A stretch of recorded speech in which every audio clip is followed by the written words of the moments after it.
Our first speaker is Dr. Steve Cardwell, who is Superintendent of the Vancouver School District. We welcome Steve Cardwell. I had the great pleasure on Sunday of walking with another 70,000 people in the pouring rain for Truth and Reconciliation. A very, very moving event, very important event to me. I'll just refer to that briefly in my presentation. Now, I have about 800 slides and about 20 minutes, so I'm going to roll through this. But I also want to thank Dean Frank and Dr. Carr for inviting me here today and for the chance to be a part of your conversations. It's true, it was about 34 years ago, and that's why I commented on the YouTube here, when I was sitting in your place as a young teacher, educator, or pre-service teacher looking to a career in education. And I can tell you it is a fantastic career. So much opportunity. So many different ways to affect the lives of children in our care.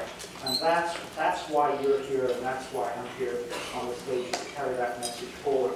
Wendy mentioned that I did my research in student engagement, and that will be primarily my focus for this presentation. I do have a link to the presentation, and so you can at some point try to download it. It's a bit.ly link. And I think it should work. We tested it out. There it is. So at some point you could download the zip file and unzip it and watch the presentation. So I'm going to go very quickly through these. So before I start, VSB, Vancouver School Board, by the numbers: 54,000 students, 29,000 elementary students, 26,000 secondary students, 2,500 adult education students, 9,300 students in continuing education programs, 1,400 in DL online learning, 17,000 students taking summer school courses, 25% of the K through 12 students are designated ESL or ELL, 60% speak a language other than English at home, 126 languages identified in our schools, 7% of students are special needs students, 2,000 Aboriginal students in our care, belonging to 600 bands or First Nations across Canada, across North America. $494 million budget, 92% of which is for salaries and benefits. 9 unions, that includes an elementary teachers union and a secondary teachers union. 8,000 employees, 110 schools, 92 of them are elementary and 18 are secondary, 7 adult education centers, 21 mini schools. And over half of our schools are over 50 years old. So we're encountering a massive seismic upgrade over the next 5 to 10 years, worth close to $1 billion if they are all fully supported. 56 alternate programs for remedial to enrichment support, 12 community school teams, and 1 superintendent.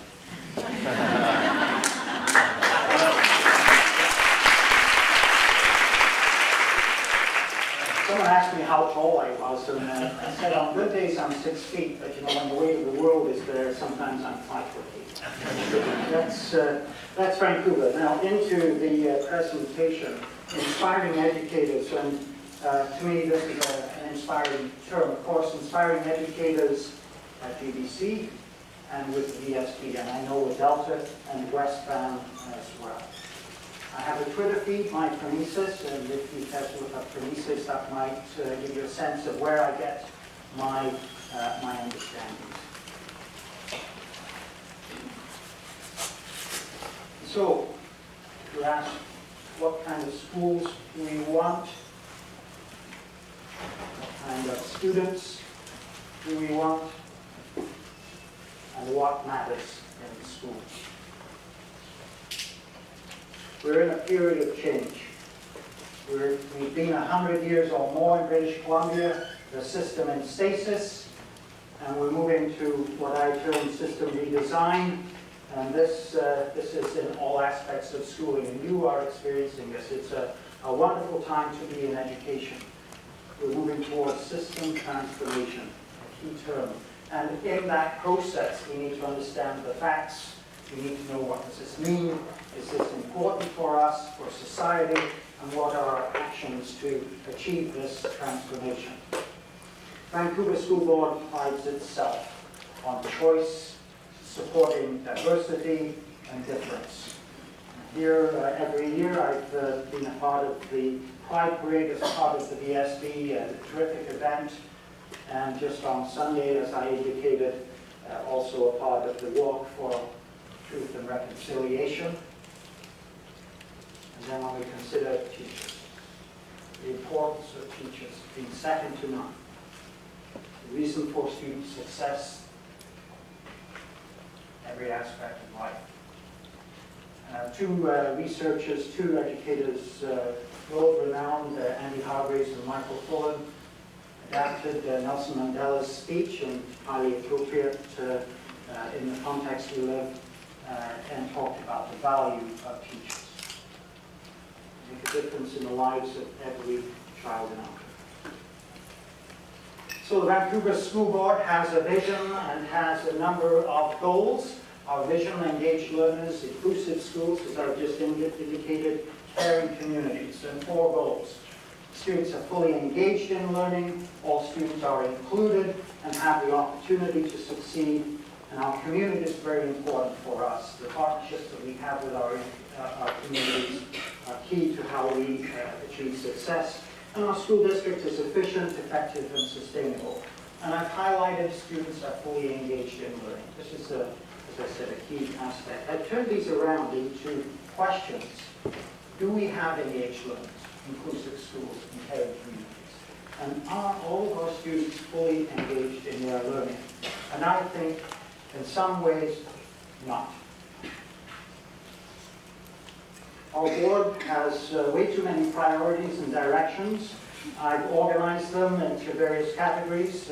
First one being engagement, another one being capacity, third around sustainability, and the two parts of the education side, the support in teaching and learning. I just break these down very quickly, and then we'll move on to engagement. So with these structural areas, engagement, looking at, first of all, student engagement, and again, this is where I'm going, student engagement. But we also need to consider parent engagement. We need to consider our employees and how engaged they are in their work. Community engagement, the partnerships that we have. The capacities, technological capacity, we have fun getting the technology organized for today, and so far so good. Leadership capacity, always looking at informal and formal leadership opportunities in the system. Building that professional capacity in the system as well. Social capital and human capital goes towards developing professional capacity. And the overall system capacity. Are we able to effectively make change and adapt and support student learning in everything that we do? Sustainability, another key aspect of board directions, and again, broken down into 4 key areas around the governance. We had a workshop yesterday with our board on governance structures. Financial sustainability, sometimes very challenging. You'll hear about this from Vancouver, especially given the challenges we have. We're facing about a $20 million shortfall for this spring, and that means a challenge given that 92% of our budget reflects on salaries and benefits. Environmental sustainability, a key aspect when we're building new schools. Do we look at these old schools? And finally, physical sustainability, the ability for us to have safe, secure buildings, our capital projects being an aspect there. Support in teaching and learning. So first of all, in terms of support, looking at equity, looking at social responsibility. Do we have safe, caring, and welcoming schools? Employee wellness and attendance management. Ensuring people are not going to work sick, but are also not taking too many days, stress days in lieu. Mentoring and coaching, very key, and I think others will speak about this. From the moment new teachers arrive all the way through the system, what are we doing to support, mentor, and coach? On the teaching and learning side, starting with the youngest children in our system, and maybe not yet in our system, early learning and intervention to help support students as they learn to read and become Aboriginal student success and cultural awareness. Very key aspects of priority for our board. Looking at the world of work, skills training, transitions into the world of work, and adult and continuing education, again, very important areas. So we have this mosaic of directions, way too many. I'm going to focus again on student engagement. So let's get into some of these.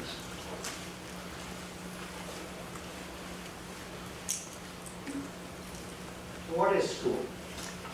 For education in the 20th century, or for teaching and learning in the 21st century? My favorite quotes from Dewey. From the standpoint of the child, great waste in the school comes from her inability to utilize the experiences he or she gets outside school.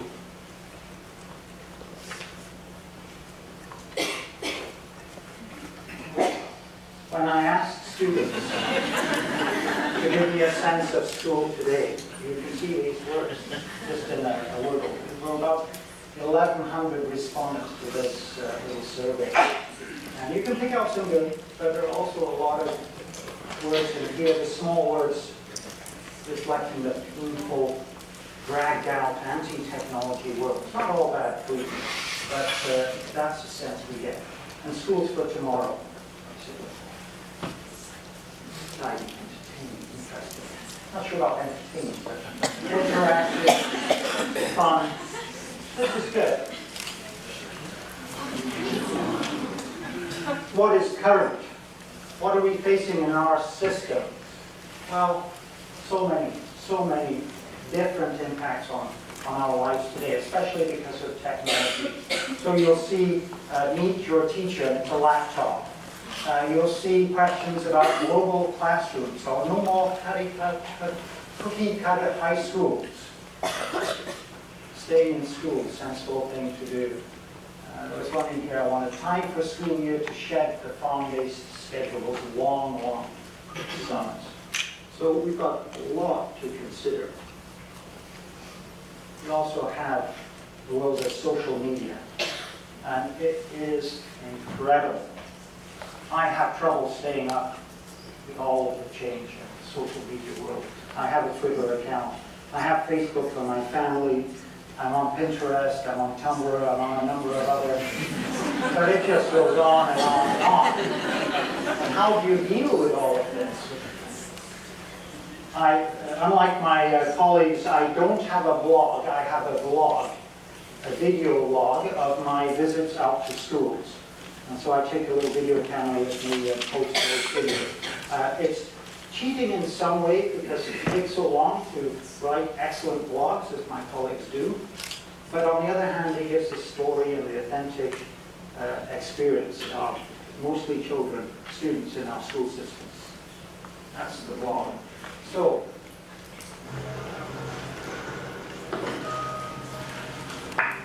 I stand before you today to apologize. The system has failed you. I have failed you. I have failed to help you share your talent with the world, and the world needs talent more than ever, yet it's being wasted every day by an educational system steeped in tradition and old ideas. It was time for a new tradition.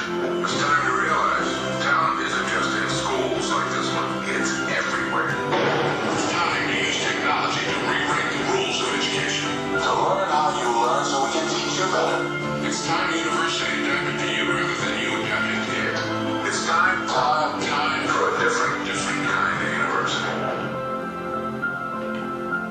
It's your time. You know the ad at the end of it? So that applies to the university post-secondary world, but it also applies to our K-12 system. What do we know? What are the facts out there? We know that Canadian schools do exceptionally well on international assessments. The OECD results in math, science, reading, literacy, hurdles the same. However, there is a view and concern that our students are becoming less engaged in school, and particularly at the high school level. But it begins at the elementary level. Yep. We see the grade-to-grade transitions, the dropping out beginning in around grade 6 or 7. The lack of success, the potential for boredom and disinterest might lead to dropping out, and it might lead to what we call push-out. Push-out referring to students who are no longer welcomed into our school system. That should never be the case. Every single student deserves the right to be in our schools. And this impacts the social and emotional well-being of all students. It also affects society in terms of the long-term costs. There's a recent national report called What Did You Do in Schools Today? And that report was the basis for my research around student engagement.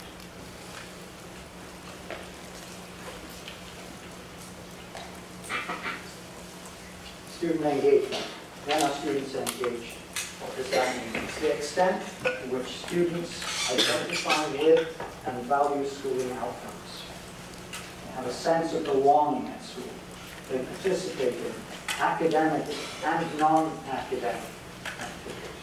They strive to meet the formal requirements of school and make a personal investment in their learning. That's a very nice definition of student engagement. This comes from Doug Williams and Sharon Friesen, Penny Milton, who are the authors of the What Did You Do in School Today report. They brought forward a model or a hypothesis with regard to what student engagement might look like. 3 areas: social engagement, academic engagement, and intellectual engagement. Everyone has an aspect of these.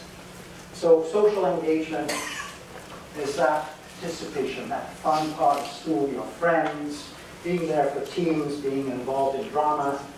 The academic engagement is doing school, the requirements of school, going from one part of school to the next, to various levels. And intellectual engagement, and this is the part that I have a great deal of interest in, is that deep, passionate interest in learning. I'm going to just go quickly through these. You can download them. They're stats, so they're there for you to look at. But you can see, if you look on the left-hand side, the scale, and then you think about these results. About 5,000 students on my research project participated in this survey. About 32,000 at the time. It's over 150,000 now on these surveys.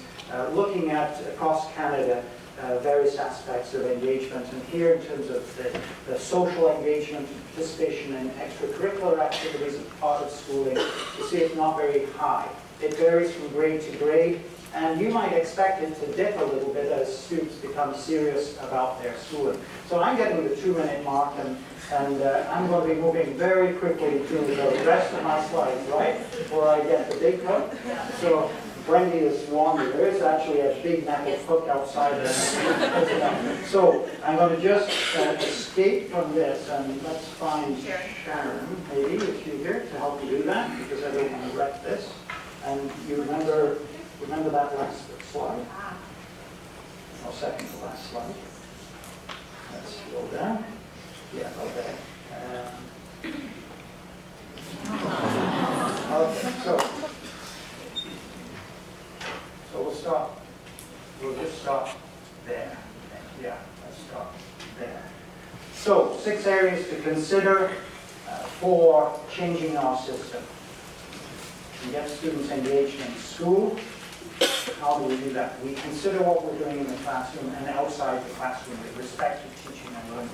We look at the digital world, not about the technology, but it's what we can do with the technology to support teaching and learning. We consider all aspects of creativity, problem-based learning, project. We look at the world around us beyond our own environment, the global society. I could imagine students in Paris studying the river system, and students in Vancouver or Delta or elsewhere studying the river system here. They are video conferencing back and forth. They brought in a researcher as well to contribute to that research. The world is no longer just this small place. It's expanded to the global society. And so learning spaces and learning places become very important. It's not all about the classroom. And finally, the consideration of diversity and our culture, and ensuring that we are providing a welcoming place for every single student.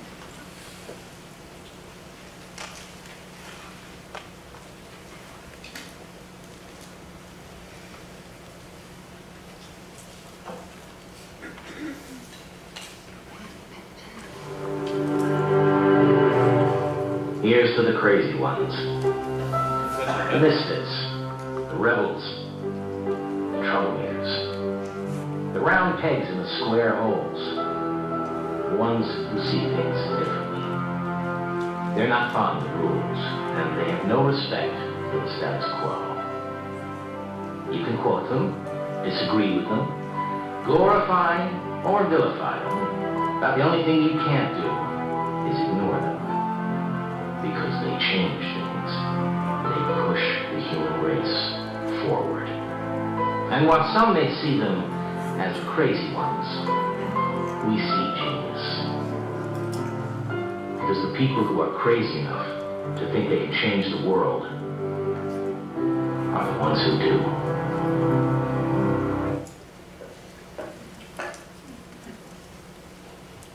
Hopefully, take that to heart and work in a number of kitchens, because I would like to own my own restaurant when right when I get out of high school. I just want to get like a feel for the kitchen and probably be like a chef owning my own restaurant, or working I think I want to work in a hotel, just because we went to San Francisco and we went to some really, I can't remember the name of the hotel, but the kitchen was so like state of the art and amazing. So I'm completely racked with indecision. I have no idea. I could act, I could sing, I could be homeless, I could shoot off. I'm trying to procrastinate and put off the decision to the last moment. I want to go to university, but who knows? Right? I'm just gonna kind of go with it. I don't know, I have like a bunch of different ideas. It just depends kind of what happens after I graduate. But one of them is either like go to BCIT, like go into the architectural program, or go to an architectural school in England, or do something where I get to travel, because I feel like there's so much more out there than just living in BC, and I want to see it all. So.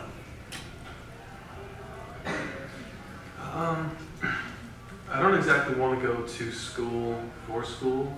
I want to go to school for basketball, and always have. But I don't feel like I've prepared myself to go to the States, so I'm looking at a university like UBC or UVA. And if I don't get into one of those, then I'd probably just do my own thing, get a small job in Southern California, something like that. I want to do some research, but at this point, it's not really clear what I want to do with my life. I just want to know, like, at the end, hopefully it's far away, but at the end that I've done something with it, and I've done something good. Cool. It's done something good. That's what we want to instill in every single child. John Abbott says it always well. The generation fails, the fault lies squarely with the previous generation. So let's hope that we provide a future for all of the students in our system.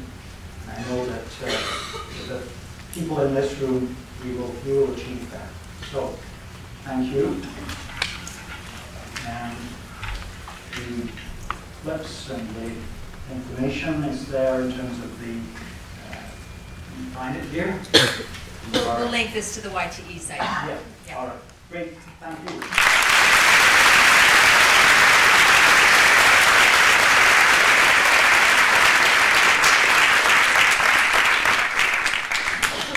That was a great way to get us started. Thank you, Steve.